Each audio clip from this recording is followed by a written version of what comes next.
आपण ना लेखन कौशल्याबद्दल बघत होतो. तर बीजगणितासाठी लिहिताना काय काय काळजी घ्यायची ह्या गोष्टी आपण नीट लक्षात घेतल्या. आता काही त्याच्यातल्या गोष्टी ज्या आहेत ना, त्या भूमितीसाठी सुद्धा लागू पडतात.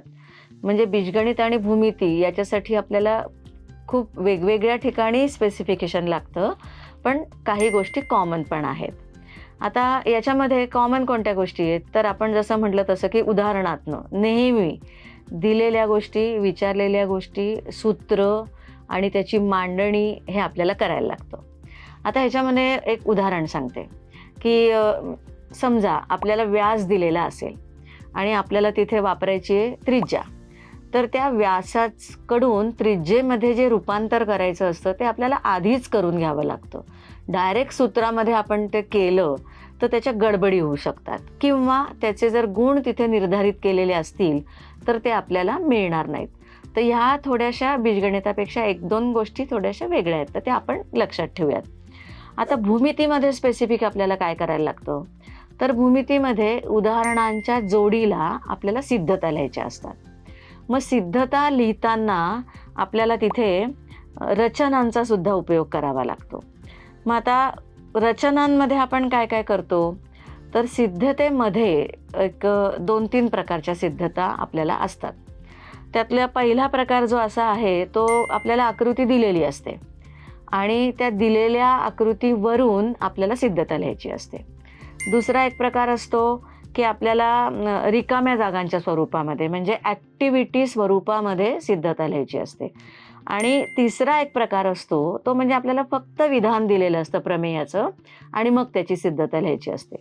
मग या तिन्ही प्रकारांमध्ये जेव्हा शेवटचा प्रकार मी म्हटलं की फक्त विधान दिलेलं असतं, तर त्यावेळेला आपल्याला आकृती काढायची असते.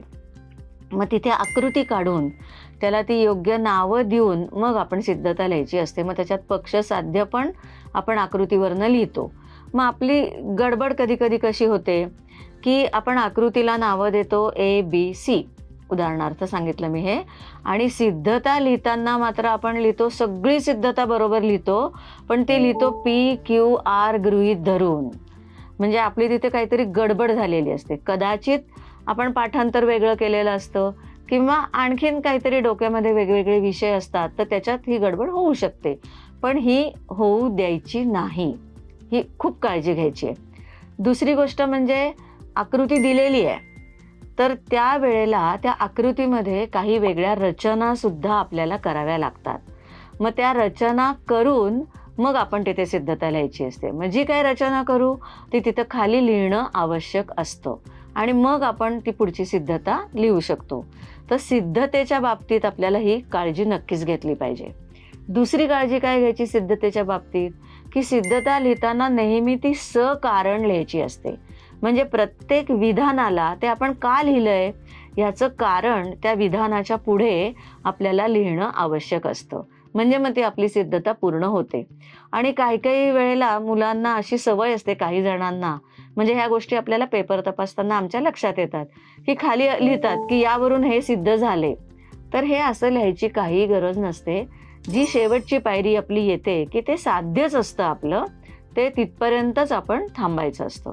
तर या गोष्टी आपल्याला सिद्धतेच्या संदर्भामध्ये लक्षात घेण्यासारख्या असतात.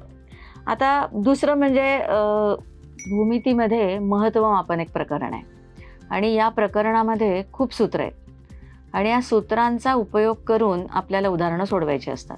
प्रश्नपत्रिकेमध्ये वेगवेगळ्या प्रश्नांमध्ये अशी प्रश्न विचारलेले असतात.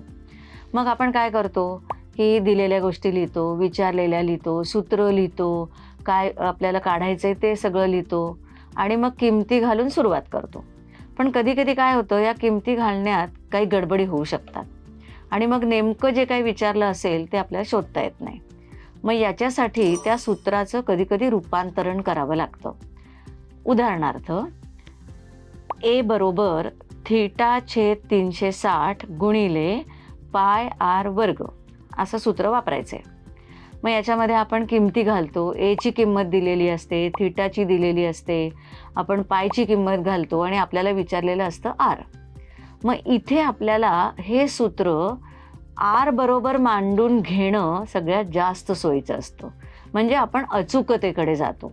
मग आपण हे कसं मांडायला पाहिजे, तर आर वर्ग बरोबर ए गुणिले 360 भागिले थीटा गुणिले पाय, आणि मग याच्यात आपण किमती घातल्या आणि ते सोडवलं तर आर वर्ग बरोबर किंमत मिळते, आणि मग आपण त्याचं वर्गमूळ काढून आरची किंमत शोधू शकतो.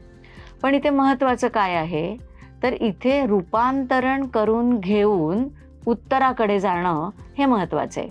म्हणजे लेखनाच्या दृष्टीने आपण हे लक्षात ठेवलं पाहिजे, म्हणजे इथे आपली काहीही चूक होऊ शकत नाही आणि आपण पूर्ण मार्क ह्याचे आपल्याला मिळू शकतात. आता कधी कधी काय होतं, सिद्धता लिहिताना एक आकृती दिलेली असते किंवा आपण ती काढतो आणि त्यावरून सिद्धता लिहिण्यासाठी आपल्याला त्या आकृतीचे काही भाग करावे लागतात. मुख्यत्वे काटकोन त्रिकोणाच्या बाबतीत असेल किंवा त्रिकोण समरूपता असेल, त्रिकोण एकरूपता असेल, या ठिकाणी हे बऱ्याच वेळा वापरावं लागतं. मग आता एक उदाहरण आपण त्याचं बघूयात.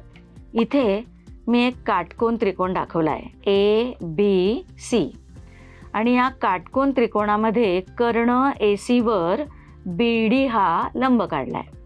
आता या आकृतीला अनुसरून आपल्याला समजा पायथागोरसचं प्रमेय सिद्ध करायचं असेल किंवा भूमिती मध्याच्या प्रमेयाकडे जायचं असेल, तर या आकृतीमध्ये असलेले 2 त्रिकोण आपण वेगळे काढणार आहोत. ते कसे, तर मी इथं त्रिकोण ABD आणि त्रिकोण BDC हे मूळ आकृतीतले 2 त्रिकोण वेगळे काढलेत, आणि इथं मी फक्त D कोन काटकोन दाखवलाय. पण कधी कधी असं असतं की याच्यामध्ये एखादी बाजू सामायिक असू शकते, 2 बाजू एकरूप असू शकतात किंवा एखादा कोन सामायिक असू शकतो. वेगवेगळ्या कंडिशन्सवरती हे अवलंबून असतं. मग जे काय दिलेलं असेल ते ह्या 2 वेगवेगळ्या त्रिकोणांमध्ये सुद्धा आपण खुणा करून दाखवलं तर आपल्याला चटकन लक्षात येतं की इथं आपल्याला समरूपतेची कोणती कसोटी वापरायची आहे किंवा वेगळ्या उदाहरणांसाठी इथं एकरूपतेची कोणती कसोटी वापरायची, आणि आपण सिद्धतेच्या पायऱ्या व्यवस्थित मांडू शकतो. दुसरं, याचा उपयोग आपल्याला आणखीन कुठे होतो, तर जेव्हा आपण ते 2 त्रिकोण समरूप दाखवणार आहोत किंवा 2 त्रिकोण एकरूप दाखवणार आहोत, तेव्हा शिरोबिंदूंमधील जी एकास एक संगती आपल्याला लिहायची असते ती या आकृत्यांवरनं आपल्याला अगदी स्पष्टपणे आणि बिनचूक लिहिता येते. आणि ती आपण एकदा बिनचूक लिहिली की मग त्याचे संगत कोन किंवा त्याच्या संगत बाजू आपण व्यवस्थितपणे मांडू शकतो आणि सिद्धतेच्या शेवटापर्यंत येऊ शकतो किंवा ते साध्य आपण सिद्ध करू शकतो. म्हणून इथं मूळ आकृतीतले काही भाग वेगळे दाखवून सुद्धा आपल्याला सिद्धता लिहायला मदत होते, त्याचं लेखन करायला आपल्याला मदत होते.